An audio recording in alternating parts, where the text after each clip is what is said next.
রূপগঞ্জ উপজেলার মুড়াপাড়া ইউনিয়নের গঙ্গানগর এলাকায় আবুল খায়ের গ্রুপের মালিকানাধীন গ্লোব এডিবল অয়েল কারখানায় ভয়াবহ অগ্নিকাণ্ডের ঘটনা ঘটেছে। বুধবার দুপুর 12:15টায় কারখানায় সয়াবিন তেল প্রক্রিয়াজাতকরণের বীজ পেষণকারী বিভাগে এই অগ্নিকাণ্ডের ঘটনা ঘটে।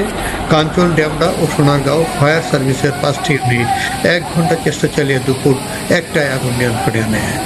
আগুনে কারখানার বীজ পেষণকারী বিভাগের যন্ত্রপাতি ও কাঁচামাল পড়ে গেছে। এই ব্যাপারে প্রতিষ্ঠানের প্রশাসক ব্রিগেডিয়ার আশরাফ আলী বলেন, সয়াবিন তেল প্রক্রিয়াজাতকরণের বীজ পেষণকারী বিভাগে আগুন লাগে।